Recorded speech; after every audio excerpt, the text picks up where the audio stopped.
you know about the jail? So, how is it established? Like, who is it for? Whom is it for? Like, criminals? Okay. This was the jail for the general court, the high court in the capital. So Okay. free persons awaiting trial for felony.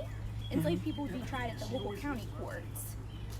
Sometimes runaway slaves, sometimes loyalists closer to the revolution would be held in the jail here.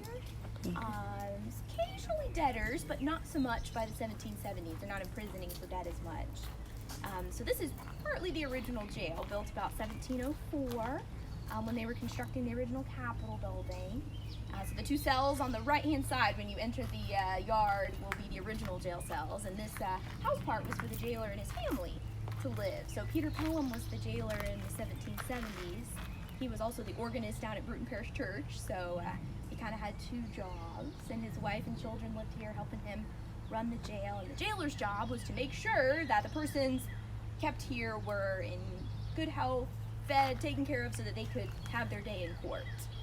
So for serious felonies like murder, that was death by hanging. So we've got a gallows out back here, reconstructed. That's not the original location. It would have been about a mile outside of town. But for some of the lesser felonies like manslaughter and theft, the royal governor could grant a pardon for those, as well as benefit of clergy, which is a term that goes back to the ecclesiastical courts in England, but it basically meant you'd be branded in the hand with a T for theft or an M for manslaughter on your first offense, and basically given mercy, given a second chance. And you only got that second chance one time though, so if you committed another felony, then you'd be executed the second time. Yeah. So the whole idea behind the corporal punishment is to set an example for everybody else, really. Shame the person who committed the crime, but also make everyone else kind of pay attention and think twice before doing wrong themselves. And what is your role in this jail? I'm just here to talk about it, kind of like I just did with you.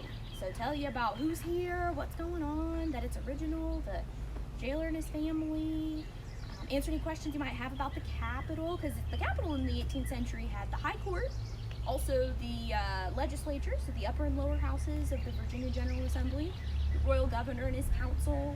We don't have separation of powers yet before 1776, so they're kind of doing everything in that one building, the governor and his council kind of doing everything as well.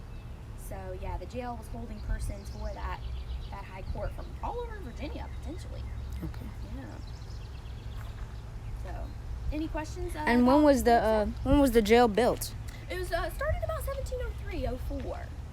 So yeah, like I said, most of it's reconstructed, restored, but the two cells on the right are original. Okay, thank you very much. You're very welcome. It's on the other side to your right. Oh. Yes, no, this is just the jailer's residence. It's not open today. So if you go through that gate, the jail cells are on the right. You'll see the yard. So when you go in there, the two that are on the right-hand side are the original jail cells from 1704. Okay. The very person you talk to, am I on video, whatever? Are you videoing me? I don't want you to video me. Just do your thing. Am I being recorded?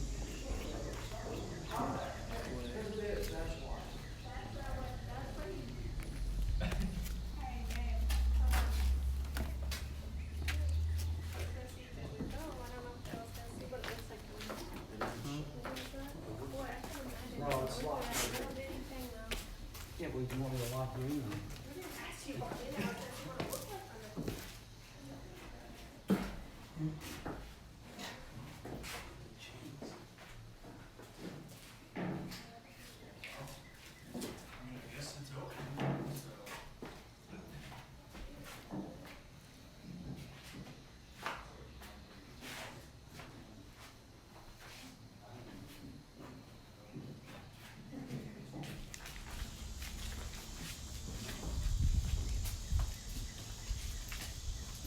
Yeah, I think it would get really hot.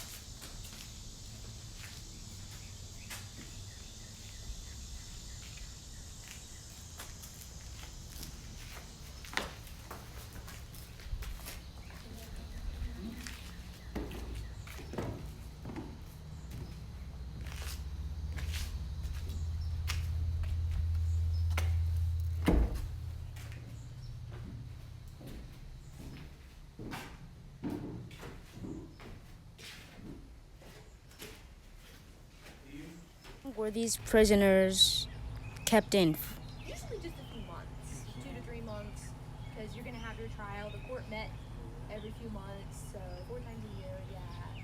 So the only times where you'd see someone held for longer here was if their case got put off to the next court session, or they were awaiting word from England, like on a pardon from the king for murder or something like that. Oh, so they had to wait from the royal court. Yes, you had to wait on the pleasure of the king. So the governor couldn't make the decision if they wanted to. Well, for certain things, like murder, he could not pardon murder. But he's pretty much deciding most other things, like the lesser felonies, like theft and manslaughter. Okay. He could pardon those. Yeah. And he's presiding over the Virginia General Assembly and everything. Oh, so it's kind of like the Capitol building. The legislature is kind of like a smaller, let's just say, parliament from England. Very much so. Yeah, very much so. Yeah. Mimicking the House of Commons and the Lords. You know. And the House of Burgesses, yeah. Yeah, the House of Burgesses was like the House of Commons. The Governor's Council was like the House of Lords. Oh, like the cabinet of the Kind of. The president. Governor's Council kind of served like a cabinet, but they were also the upper house of the legislature, and they were also the judges of the high court. So they kind of did everything. So there were no senators, only like No, governors. the Governor's Council functioned like we think of senators today. Oh, okay. Yeah, the other house of the legislature. Okay. Yeah. So like the House of Commons was like House of Representatives today in D.C. Kind of. Yeah, they were the elected representatives. Yeah. Okay. Thank you for the information. You're very welcome.